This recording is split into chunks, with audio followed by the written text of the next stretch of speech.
His reviews will get you further than the film will ever go. If you give him just a moment of your time, he'll let you know which movies rock, which movies stink, which movies shouldn't have been released. Say hello to Confused Matthew.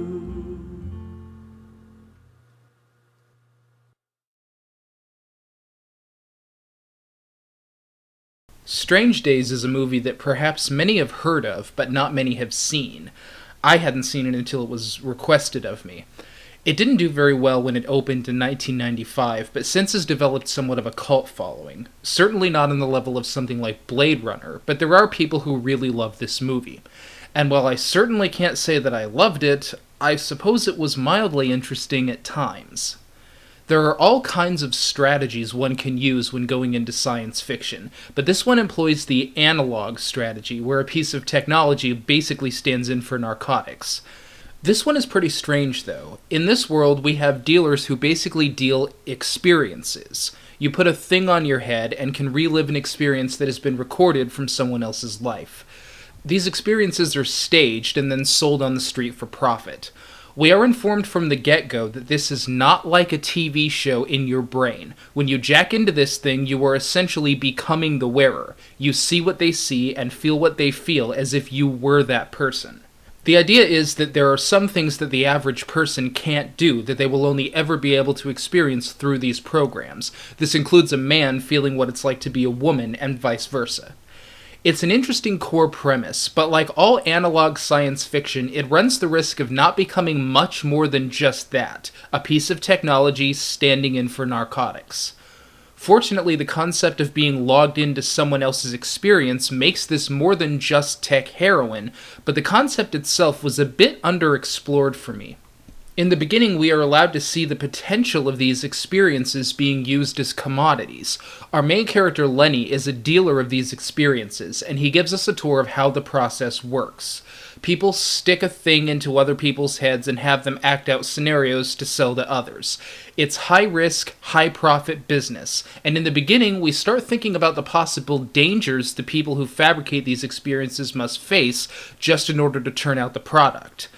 But then one of those experiences leads to a murder mystery, and the whole film basically just follows that one experience straight to the end. We have a killer wearing the experience capture device who rapes and kills a woman while she is wearing one of the devices so that she could basically feel herself being raped.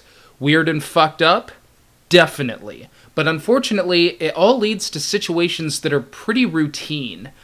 We're introduced to Lenny's friends along the way, and none of them are particularly outstanding. There's his limo driver friend who will stay by his side but doesn't approve of his profession, his gritty PI friend who lends a joke every once in a while. Sounding familiar? It is. His friends help out along the way, and it all leads from plot point to plot point until the movie feels less like a whodunit and more like air being let out of a balloon. All these twists and turns and car chase shootouts seem somewhat obligatory and never end up feeling natural. In fact, unnatural is the key word I would use to describe the majority of this movie. I give it a lot of credit for trying to root the futuristic setting into something real and semi-plausible.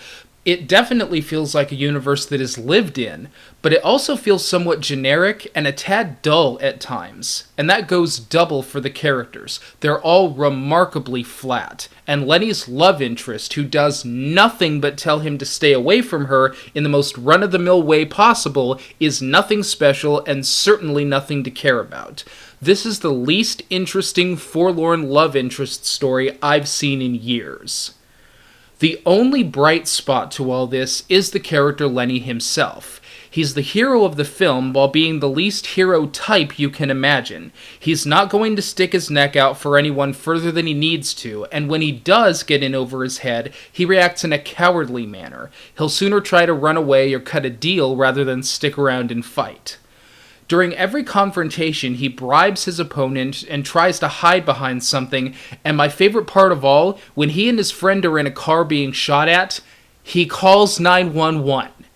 He actually calls 911. I've always wanted to see someone do that in an action movie.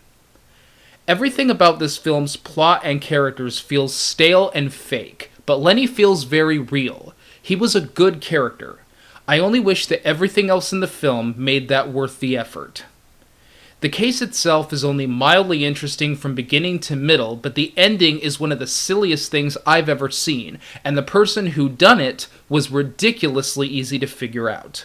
The whole thing just feels somewhat unresolved.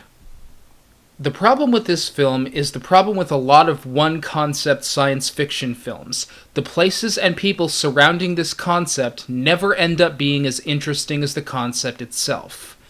It's a shame that something so relatively original is made into a film that is so generic. It wasn't exactly bad, it just didn't amount to much for all the obvious trouble that went into it. I don't think they quite hit the mark they were aiming for with this, and I can understand why it didn't do very well in its release. I might recommend watching this film if it's on TV, but I can't really recommend it more than that. An interesting core concept, but the routine parts of the film make up a remarkably routine whole.